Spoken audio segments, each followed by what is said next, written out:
Welcome to the Trojan Hour on WIDU 1699.7 FM. My name is Sterling Kelly, and I'm your host for today's show. I'm a digital media student at FTCC, and today we're excited to share the spotlight with the powerful story that's already making waves in Fayetteville, the Point Liberty Project out of Fayetteville, North Carolina. I'm just going to ask our historian, Joseph, what is Point Liberty? Well, Point Liberty is a project the county is doing along with FTCC and a documentary producer we have, Frank Bourne, on Liberty Point Resolves, which were 1775 historic documents signed by patriots here in Cumberland County.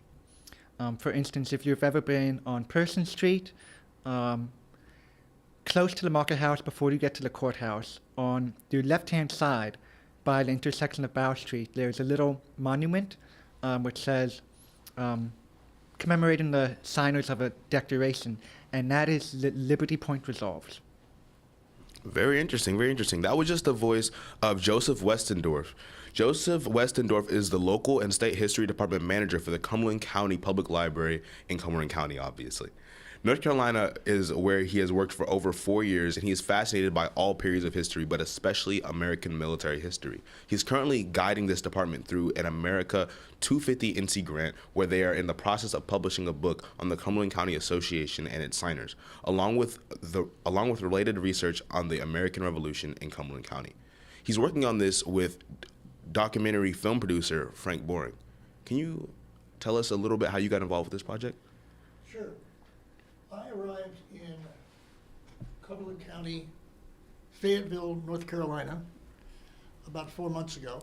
I had previously been at Colorado State University, where I was hired by the chancellor to produce a documentary film for PBS on 150-year sesquicentennial, say that 3 times in a row real quick, 150 years of Colorado State University's history. I am by profession a documentary filmmaker. I started many, many years ago working with PBS. I do not work for PBS. I'm a producer for PBS. And I moved to North Carolina because over the course of my career, I've been doing interviews with veterans for the Library of Congress Veterans History Project. And as I produced those interviews, I would then see that they formed into a documentary, and then I would create the documentary, and then I would get it onto PBS. North Carolina, and specifically Fayetteville, is the home of a college friend of mine who happened to have a house available, and the timing was right. My contract at Colorado State University was pretty much over with. I was wondering what I was going to do next. And so I arrived here with a great deal of research as to how I was going to pursue my career, continue my career. And the first thing I did was I went to the Fayetteville Cumberland County Public Library to get a library card. First thing I do in any town I go to, go get a library card. So after getting my library card, I found out that there was a local history program upstairs, and so I went up there and introduced myself. And at the same time, I let them know I was looking for people to help me meet some people so I could meet veterans, so I could get involved into documentary filmmaking again. And I said, I'm a documentary filmmaker. And immediately, Matt, the person who was there at the library, held up his finger and said, wait a minute. And the next thing I know, I met Joseph. Yeah, and that story was great because, to look on it from my perspective, we had gotten this grant for America 250. It's a state grant. State's done a great job supporting us in it. And we had picked Liberty Point as something to do because all the way back in 2024 in the spring, before I had applied for the grant, I had been coming back from lunch, and one of my staff members was like, Joseph, someone came in looking for something, any book we have on Liberty Point. Is there anything? And I knew right away, no. There was no book published, so I told my staff member, there's only a couple newspaper articles. There's like a Wikipedia page, but it's very short. There's really not much that has been published on this. And I'm like, someone should really write something more substantial on it. And all of a sudden, I'm like, wait a minute. Next year is the 250. 2 years from now, 2026 is the 250th. And I'm like, I just saw an email about grants for the 250th that the state's putting out. I'm like, maybe we could write something on it. One thing led to another. We got approval, and we wrote what initially we thought would be like a pamphlet, maybe 20 to 30 pages. But there's just so much information. And to do justice to all 55 men, we just had to do more. So it turned into a book. And In June of 2025, it was the 250th for the Resolves, otherwise known as the Cumberland Association.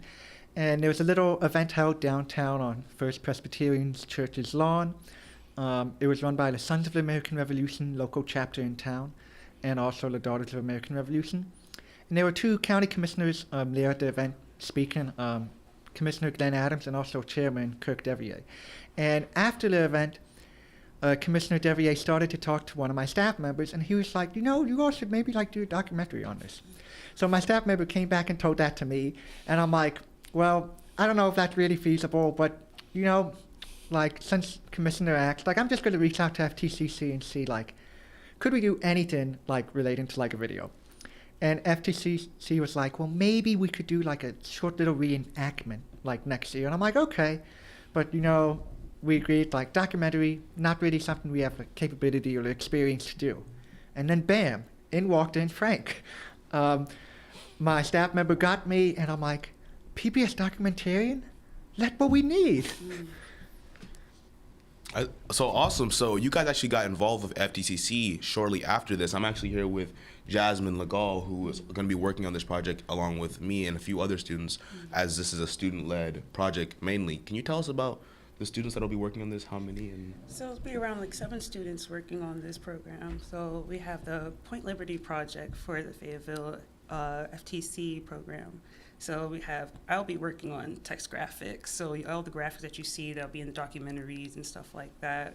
We have different people that would be doing video graphic, audio, motion graphics. So it's a brand new thing for our school to be hosting.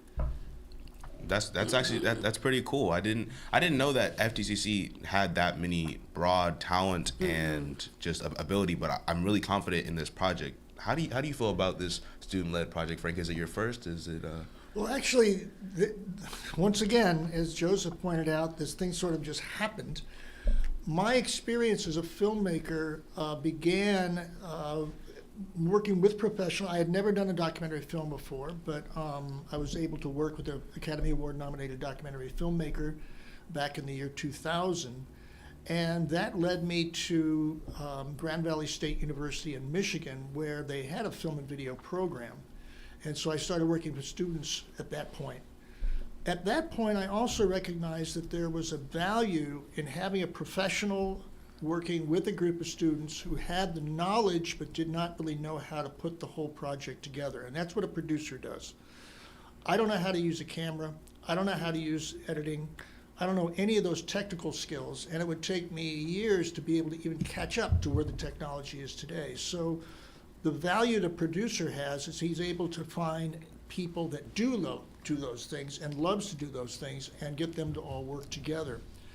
But when I moved from Grand Valley State University to Colorado State University, I had the opportunity to work with students there too. And so I created a model of how a professional, in this case the producer, myself, would be able to work with students on a project. They would do the skills that they already have, the camera, the lighting, the editing, and all that. But the story itself and forming the whole project together requires somebody that knows how to put them all together and work together. And so coming here, I did not intend to work with students per se. I was going to work with, in this case, Joseph and perhaps with FTCC.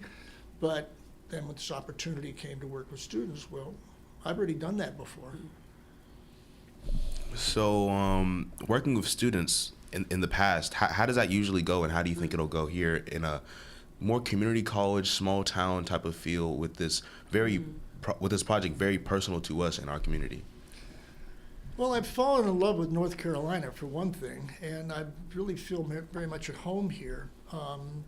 I was born overseas. I was not born in the United States, and so I adapt wherever I go. And so when I moved to Colorado, I became a Colorado person. When I moved to Michigan, I became a Michigan person. So now here I am in North Carolina. Working with students, you have to realize that when you're working with professionals, there's not an educational element to it. So you tell the camera person that you want to have something set up, they go, they set it up, you pretty much leave it at that. What working with Tori at FTCC is that we've agreed that this is going to be an educational project.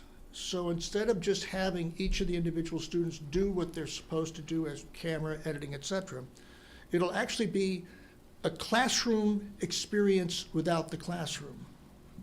So as the producer goes about the business that the producer does, the students will be observing that, and at any given time could ask a question, why do you do that? Why are you doing that? Why are you saying that? How come we're doing it this way?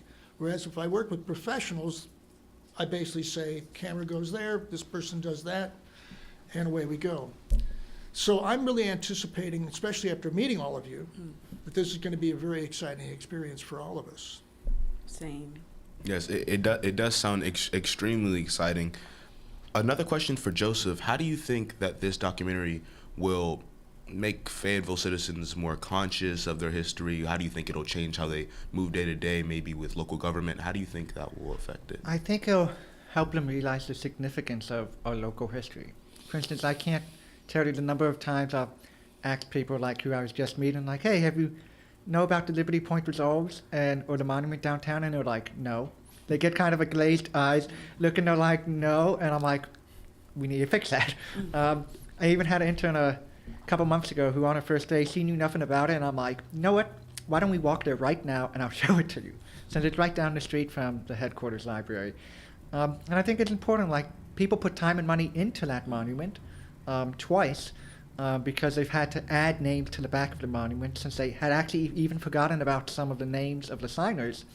And just think it's important for us to remember our heritage. Like, this Fayetteville was founded in 1783. It was named after Lafayette. It was named after someone who helped America become independent. So bringing light to Liberty Point Resolve will bring more attention to that and just help Fayetteville and I think the county to celebrate, like, look, we're part of the original 13 colonies, and we had significance even during the war compared to other counties in the state. Like, there's 50 states, but only 13 can say they were part of the American Revolution. North Carolina is one of them. And there's 100 counties in the state, but less than 100 counties were in existence at the time of the Revolution, but Cumberland was one of them. And so I think the project will help bring significance to that, and help people to know the next time they're on Person Street, they can be like, oh, hey, I know what that is. Like, that has to do with our revolutionary history. I know I will. Yeah, this sounds extremely impactful. I think this is definitely going to be a learning experience of, in the professional world of media and film. But I think just for us all being Fayetteville natives, at least, we're going to be learning about our history. And I think that our passion is going to be able to be seen in the film, especially people that really represent Fayetteville, because we go to Fayetteville Technical Community College. So this is really an at-home type of project, and I really do enjoy that. Another question for Frank: how do you plan to let Fayetteville citizens know that you really care about this project? The story of this story is told not by the producer. It's not told by the director. It's told by the people who actually have this story in their head. As we do the interviews with the historians outside of Joseph, and there's Dr. Christopher Thrasher at FTCC in the history department, we will be finding people who have the passion of the story. Every story I've ever taken on, I got personally involved in. And so each of the films that I made, as I did the interviews with the people, the story then becomes part of me. So I think the same thing is going to happen here. I've already gotten very excited. One of the things you should know is that my background when I was a student was American Revolution. I have a huge library of biographies and stories about how this country was founded. And so jumping into this thing, I just didn't know the North Carolina part of it. I knew pretty much about the story of how this all happened, but the North Carolina part is the part that I'm going to jump right into and really find more information about. But I have good company. I'm working with great historians. Yeah, I think we truly do have a powerhouse team, and a powerhouse team that can take us to the end product of what this will be. And can you elaborate on what this end product will be and how it will be shared with the community and what people should be expecting? Sure. The commitment that we have made, Tori and Christopher and Joseph have made, to FTCC is that we want this to prove that the student project can work, that a documentary can be finished, a professional product can be created, and it'll be premiered at FTCC. If we get to that point and it becomes a program that the administration thinks is a good idea, then there's talk about showing it downtown at the local movie theater, which would mean that it would be opened up more to the Fayetteville community. Now, here's where things get interesting. Because if we get to that point, then there's always the possibility of getting it to a larger audience. And as a PBS producer, I have the ability to present it to North Carolina Public Television. Whether they take it on or not is a whole different story. And we're not, as I'm saying this on the radio, we're not advertising that part of it, because what we're planning to do is to show it at Fayetteville Technical Community College and then hopefully show it downtown. But if it gets to that point and others think that this is a story that should go beyond that. Interestingly enough, Ken Burns, who is perhaps the most famous American documentary filmmaker, is currently having on PBS across the United States his documentary, The Revolutionary War. That publicity on itself is going to have people thinking about this particular period. And so then if we step in with this piece that's about North Carolina, about Cumberland, it actually fits in better than if we had no publicity outside of here. So where does it go from there? Remains to be seen. But we are committed. Fayetteville Technical Community College, we want to convince them that this is a valid project that perhaps can be done again with students continuing on into the future. I definitely do think those are some great goals that we've set with this team, and I do think that we can reach them. Just asking Jasmine another question, how do you feel this is going to be a new experience for you? Are you excited? Are you nervous? Are you... Honestly, especially from someone who's not from North Carolina, I'm originally from DC. I'm honestly more into documentaries, so learning a little bit more about the place I'm living at, especially all the benefits that came with moving down here, is very exciting for me. Like, I've seen plenty of documentaries, and just to be on one is like a huge honor, honestly. It's definitely also an honor for me. This will be my first time really editing a real production, and it may be my first time filming. I don't know if it's okay to open to let people know that we're looking for a real camera person on the air. But if you are a real camera person, either younger age or taking classes at FTCC as a student-led film, we are looking. But this may be my first time doing both, and so I am very excited. This will be out of my comfort zone. For Joseph, is this your first published book? Is this your first time being on camera? Because you'll be on camera a lot talking about your knowledge. How is this giving me a new experience for you? The book we are publishing is my first published book. I've written like an honors thesis for college before, and articles published here and there. But yep, first book, which my department and I are really excited about that. We're so excited to get in and be like, that's us, we did that. As for being on air, I have been on the radio for the county a couple times before, so that's nothing new to me. And I'm just excited about it, since I love history, and getting to share this with the community is really exciting.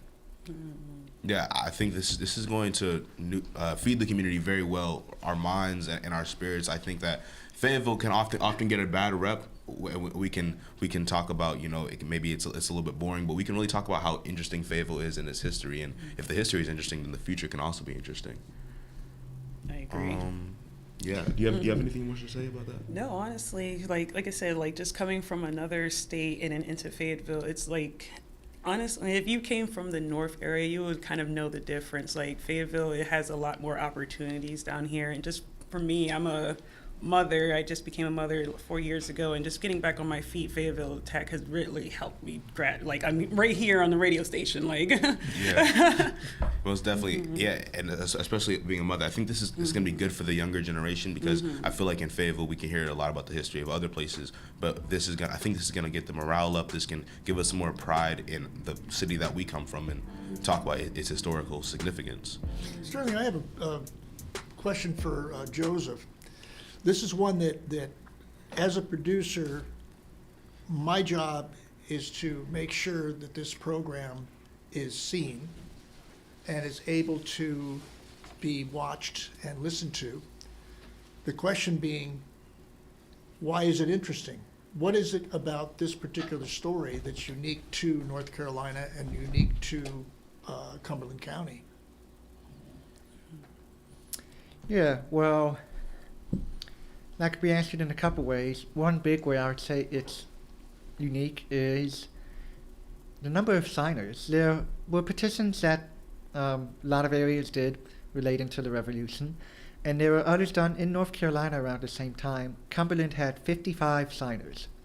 Wilmington had, or New Hanover, Wilmington did one. They didn't have that many.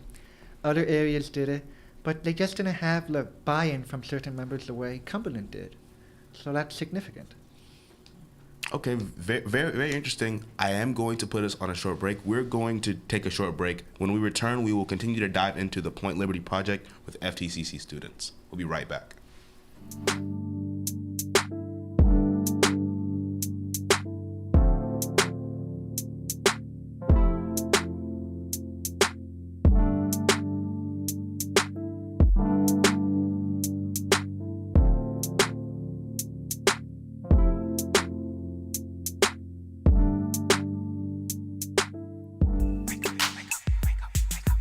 This is Pastor Neil of New Covenant Christian Faith Church Ministry, and you are listening to Wake Up.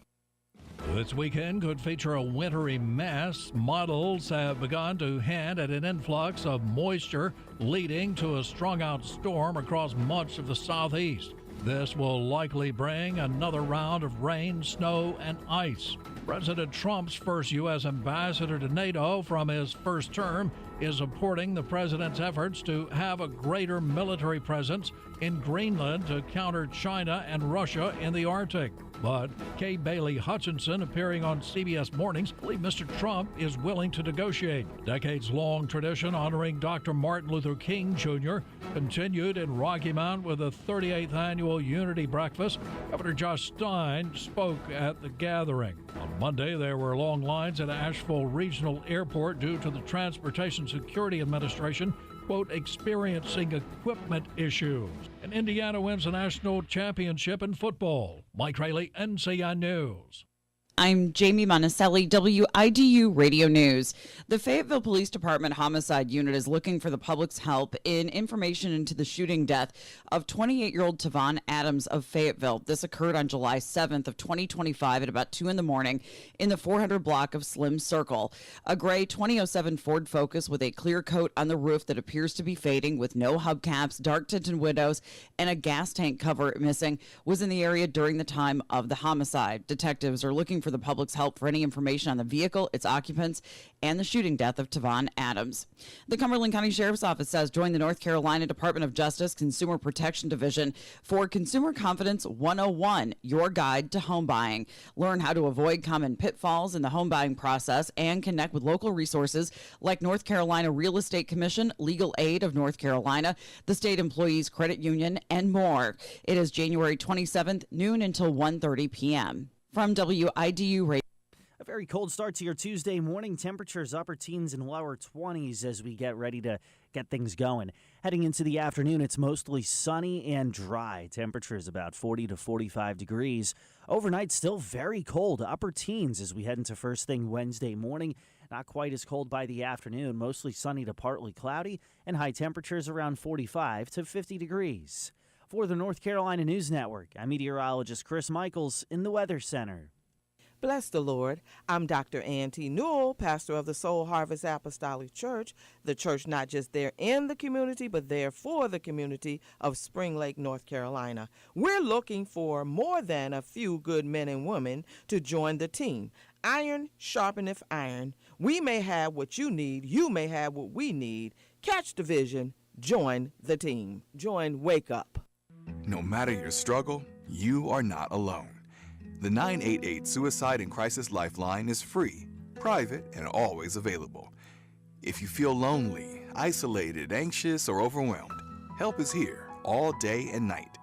Call, text, or chat 988 without cost, without judgment, and without waiting for an appointment. You'll get support that can make a difference. Brought to you by the North Carolina Department of Health and Human Services.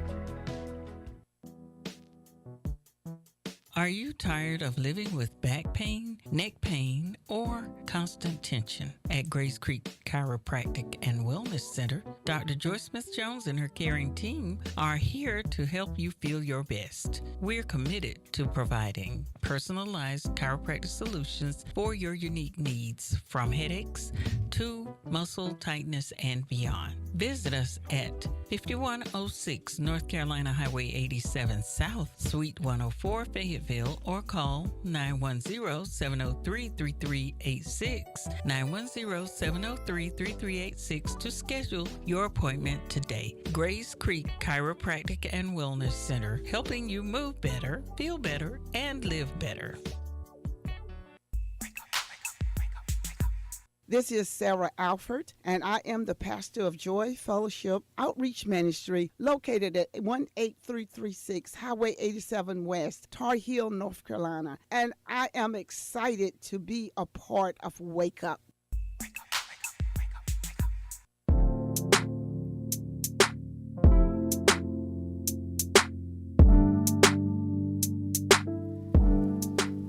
Welcome back to the Trojan Hour on WIDU 1699.9 FM. My name is Sterling Kelly, and I'm your host for today's show. I am a digital media student at FTCC. Going right back to Mr. Joseph, how exactly did we start to build this monument downtown, and why was it built? Yeah, so after the Cumberland Association happened, throughout the 1800s, every year around the time of the anniversary, the Observer or local papers would publish a text of the document, those who signed it celebrating it. Then, around some point, they dropped off and stopped doing it. Then by 1909, there were a group of women in Fayetteville who were like, we need to create some monument for the Liberty Point signers. So at first they put a little stone in the ground, which is still there, which says, I believe, Cumberland Association, 1775 and 1909. But then they wanted to raise money to put actually a big statue of Lady Liberty.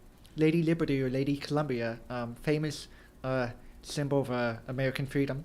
And they wanted to put a big Liberty statue on a pedestal right there at Liberty Point to commemorate the signers. And the reason they chose that place, Liberty Point, was also it's believed that's where the document was originally signed. There's no proof of that, but that's the story that's been told. Traditionally, it was signed there. So they wanted to build a statue of Lady Liberty. A big statue like that costs money. And unfortunately, they didn't have enough money to actually build that Lady Liberty statue. But in the 1930s, they did raise enough money to put a little monument with the names of all the signers. So they put that monument, believe 1939, with all the signers' names. But there was a problem with it. No, it was actually 1933, excuse me. But there was a problem with it. You know what that problem was? The problem was they only had 39 signers. So like I said earlier, there were 55 signers of the document. What happened to those other 16? And turns out, in the 1850s, there's a historian by the last name of Widu. I'm forgetting his first name at the moment. But he had published a little book with stories of North Carolina history. He mentioned the Liberty Point resolves, and he put the text in there and said there were 39 signers. He said, I've looked at the document myself, and this is authentic, and he lists 39 signers. Well, there's 55. And for some reason, even though Fayetteville had been going with 55 signers before, after the Civil War, they started saying 39 signers. And by 1909, they're like, hey, 39 signers, 39 people have signed this.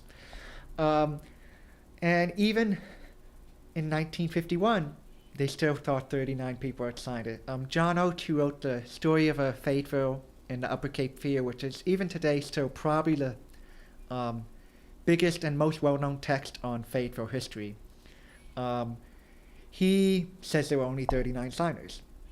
Well, then they hit a problem because in 1975 or so, around the celebration for the bicentennial, they discovered the original document. And the original document had somehow been filed in the Thomas Polk papers at UNC's Chapel Hill Wilson Library. It had, I guess, been misfiled. After chain of custody, it passed from Robert Warren, the first signer, to a couple others, and somehow it ended up in the Thomas G. Polk papers at Wilson Library, and they realized this is the original document. and there's 55 signers. Wait a minute, we only have 39 on the monument. So in February, I believe February of 1975, maybe 1976, they put the other 16 signers on the back of the monument. Interesting. And so you guys, you and your team have been researching this and been kind of solving a mystery. How do we know that your research is accurate, and what are your key concrete things that are keeping this a very trustable piece of art? Yeah, that's a very good point, because how do we know the document is authentic? How do we know this really happened? We can connect this with broader North Carolina history. As some of you have seen on our license plates, some of them say First in Freedom. And if you look at the North Carolina state flag, there's 2 dates. There's one, May 20th, 1775, and that is for the Mecklenburg Declaration, which is believed to be a document that Mecklenburg County signed on May 20th, 1775, declaring independence from Great Britain. However, that's disputed because there was no original document. There is no concrete proof that this happened. There's a lot of circumstantial evidence, and if you want to know more, I would highly suggest Scott Seifert's book, The First Declaration of American Independence, or, for a more popular account, David Fleming's Who's Your Founding Father.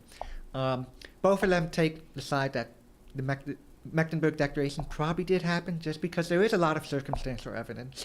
But reason why it hasn't been bought in by mainstream historians is there's no original document, so we can't prove that that actually happened. And it almost seems a little far-fetched. So that's on our state flag, but there's no original document, so the best you can say about that, even if you support it, is this maybe happened. There's another date on the state flag, which is for, I believe, April 12th, 1776, for the Halifax Resolves. And that was where North Carolina's General Assembly told their delegates to the Constitutional Convention that you have our permission to declare independence from Great Britain when you meet at the convention. And North Carolina's delegation was the first delegation told out of all the 13 colonies that we're fine if you leave Great Britain. And as we know, by July 4th, 1776, Continental Congress had decided to declare independence. So we have those 2 dates on the state flag, one of which we know definitely happened, the Halifax Resolve. The other, well, we don't have proof. And a lot of historians, since there's no proof, they're like, didn't happen. So what about a Cumberland Association, you ask? Well, we have proof. You look at the document, the handwriting of the signers matches the handwriting of those same signers in deed and minute books from the time period. And signatures, yes, they could be forged, but forging 55 signatures like that, no. And you look just the way the ink is, same type of ink that were used on old historical documents. We're extremely confident this document is authentic, meaning this happened. So that's one proof we have. Unlike Mecklenburg, we have our original document. We have it. We know it happened. And then the rest of it is just applying good historical practice. Is this person, did they do what we thought they did? We've studied, some previous historians have done some work on them, like Lucille Miller Johnson and John Oates. But we've gone back through and we're like, well, what actually happened? And we've looked through a lot of court minutes and deeds to piece together who did what. It's interesting because from my perspective, when I first got introduced to this, I thought there's a mystery here, as you just said. Yeah. And so Dr. Thrasher and I, when we first started talking about this, before it was even a commitment that we were going to make this documentary, I said, if we have difficulty in telling this story from the perspective of there's a document, these people signed it, it's part of the American Revolution history, it's part of American history, what if we try to approach it from how did we figure this thing out? How did this become this story? And as you're hearing now, there was a mystery. There still is a mystery about it. Our biggest challenge as a filmmaker, unlike a book, is that when you turn on your TV or you watch it on your screen on your computer or if you see it in a theater, you have to see something. And you can't just have talking heads, talking heads, talking heads. And it's interesting because if Ken Burns is perhaps our best American documentary filmmaker, certainly our most successful one. He has the same problem. And if you watch the American Revolution on PBS, there's scenes in there where his technique is he has letters being read because there was nobody around to interview except for historians. So as these letters are being read, you're seeing lakes, forests.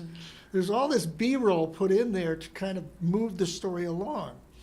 And we have the same challenge, because if we're going to talk about these things, what are we going to show on the screen as the story moves forward? And as Joseph and I have talked about, as far as I know, and correct me if I'm wrong, out of the 55, there's only one painting portrait of one of the people. We don't have the rest of them. Yes, we do have a sketch of two of the signers after they were captured at a battle. But yes, we only have a couple portraits. So if any descendants of signers who live in the area are listening, if you have a portrait of one of the signers, please bring it to us. I know there are multiple signers who have descendants who still live in Cumberland County or this surrounding region. So if you have a portrait or a sketch like I passed down, please, we want to have it. Or we want to have a copy of it. Just because it would be great if we have an idea of what some of these people look like. Well, most definitely. This definitely is a mystery that we don't even have the visual descriptions of these signers, but I think that other elements like the text and maybe even motion graphics like you're doing, Jasmine, Yes. how do you think this will be a new experience for you having to compensate for this lost information? How do you think you're going to take on that challenge? So especially finding out the little mystery side of it is very intriguing. So like just being able to like gather information, and it would be really cool if someone did bring in any kind of evidence or photos, graphs, or even probably text or something like that for description of these people. But like me, I will be just working on the text graphics and adding the little graphics that you see in the different kind of documentaries. But I'm really excited for this, honestly. Just hearing more in depth about the history of the Fayetteville just in general, these people, how the American Revolution ties into these different things is very fascinating, honestly. Most definitely. I'm really excited to be able to edit and possibly even film, unless someone else wants to take my job, these different historical places around Fayetteville, and just being fully immersed in them because they're here and we can go there. I don't think I've been to the Liberty Point Monument, but I'm going to try to go as soon as possible. But I think that this is going to give people in Fayetteville really an urge or a drive or a motive to go and see these places because it's truly educational and inspiring. Like a little national treasure going on. Well, Sterling, if you stop by the library when I'm working and I have a minute, if you ask, I might be able to give you a tour of it myself. Well, thank That'd you. be awesome. Thank you so much. And actually, anyone else interested in this Liberty Point Monument, if you have any specific questions for Joseph, you can actually call in at 910-483-6111. And I'll say it again, 910-483-6111. One of the aspects that I find interesting about this particular project, if I start a documentary film project, every one I've ever done has been mainly historical. And so it requires experts. And I would have to go out and find the historians, be able to convince them to be involved in the project. One of the things our students have an advantage of in this particular project is at the Cumberland Library headquarters, Joseph has a team. So instead of just going to Joseph or going to Christopher and saying, what's the story here? If we come up with questions, we don't have to find them ourselves. We present them over to Joseph. Tell us about your team. Yes, well, right now I'm down one staff member, but I have two wonderful employees, Matt and Caitlin, who both love history and love this type of work we're doing, and they've really helped with the project. Matt is a genealogy pro specifically. He's great at reading the old handwriting of those old historic documents. And if you've ever looked at old historic documents like that, they're all in cursive and it's often faded, and people often did shorthand, for some of the letters, so they're pretty hard to read. And he's a pro at reading them. And Caitlin is great at putting in other sources to get good context about the signers, and she's great at finding sources as well. They're both great. They've helped a lot on the project. I couldn't have done it without them. And together they have been working with me to find out more about the lives of these signers. Who are the other historians that you and Christopher identified also? Because we need to have, outside of the library and outside of the technical college, who are the people we're calling in? Well, the big one is Bruce Dawes. He's now retired, but he was the former city historian for a long time. He knows more about Fayetteville than I would probably say anyone currently living, or at least anyone currently living in Fayetteville. And he's agreed tentatively to sit down and talk with us about it. He would be a great resource just because he knows so much. It was definitely, as someone that's going to be on set, I'm definitely excited to be possibly interviewing or getting information from these very impactful and knowledgeable people. And also, I'm excited for the presentation of this at the end when we're at FTCC, and I hope that we can get a big come out so people can interact with the people, the students working, the researchers, and the filmmakers, so that we can, just build that community and thirst for knowledge and And that ties history, that ties into something you said earlier, Sterling, and that is, for example, students that study this particular media don't always get the same kind of real-world experience that they get sitting in a classroom. And I'll give you an example. So we're going to set up an interview with a historian. This is a person that either has been interviewed before, which is fine, or has never been interviewed before. And so those are two different situations that you walk into as a producer. So you walk in and you're going to interview somebody, and you have a camera person or possibly two. You have somebody that takes care of the sound. You have somebody who basically is going to set up the wires and plug in things and all that. And in a professional environment, compared to a classroom environment, there are certain aspects that perhaps would be lost if you didn't actually point them out. For example, you have a person that's going to be interviewed. You have a bunch of strangers walking into a room. The first thing I do is I make sure that the crew is introduced, so that the person knows the person standing over there is Jasmine. That person over there is Sterling. Whoever else is in the room. I then take the person aside as they set up, so that they're not twiddling their thumbs, wondering what they're going to do. Eventually, a person sits down. You sit them down. And then the crew is ready to go. Do you learn that in the classroom? Maybe, maybe not, okay? But this experience of what we're doing here is going to have those little specific little things that perhaps nobody would tell you as a teacher in a classroom. Maybe they would, but as we move through this project, the students will be working with professionals. They'll be listening to Joseph, they'll be listening to Christopher, to Matt, to other people, and learning the whole process of how the whole thing comes together. And as we finish this project, that experience then is something you can take out into the real world. Because you've learned things that were not necessarily in a book, not necessarily on a blackboard, whiteboard, whatever you want to have it up there. So I think that with this experience, regardless of how much it gets out to the public, as long as it makes it to that ultimate goal of having it done at FTCC, this experience will be worthwhile. And I think what FTCC and the people involved in this project will say it was a success. If we go beyond that, all the better. Yes. I do really appreciate that goal of having FTCC at least being very passionate about this, because this is a program and an initiative that you want to continue specifically at our community college. Yeah. And how do you specifically plan to find new stories and new things about Fayetteville or even surrounding areas that we can capture at this program? Let's say that we have the premiere, it works really well, and the decision is made, we want to have this happen again. I think that it's up to the professors, Dr. Thrasher, with Tori, and others at FTCC who can then say, okay, what are we going to do next? And if it's a historical one, which I think it probably would be, then we would just go to Joseph and we would say, we're ready for another one. I think once you get it out into the public, that will not be a problem. There will be stories to be told, and then the decision will be made, how are we going to be able to do it? Now, in this case, because it is a project through FTCC and it's also a project through the Cumberland County Library, it really is it's not costing anything.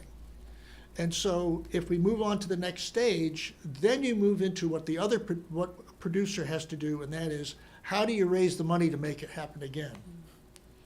So that's really going to be the next challenge. One of the things that I learned when I was at the last Grand Valley State University that had a film and video program, they were able to teach students, and this is no criticism, I'm just mentioning this as a fact.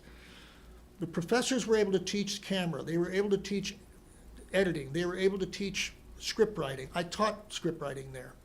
There's a number of different things that they teach, but what they don't teach is, okay, you have a great idea, you know how to make it, how do you raise the money to do it? And that's something you all will be learning as we move forward in this project, even though we don't really have to raise a whole lot of money for this project. But if you want it to go to the next step, if you want to get it onto PBS, then you have to move on to that project where you go, all right, how do we raise the funds to do it? Most definitely. For anyone listening, I don't know if we have our contact, but if you like this project that we're doing, you like this initiative, please try to reach out and support. We're going to be at FTCC in the ATC building. You can find one of us there most likely. So if you do want to support this project and are passionate about it, please reach out. Sadly, I think our time is coming to an end, but I just want to close out with the fact that this is a student-led project and we're all very passionate, and we would just like as much support from the community as possible. Thank you for listening to today's show. We will return to the Trojan. I was reading the right one. I'm so sorry. Thank you for reading today's show. We will return to the Trojan Hour next month. This is WIDU 1600 99.7 FM. Thank you so much.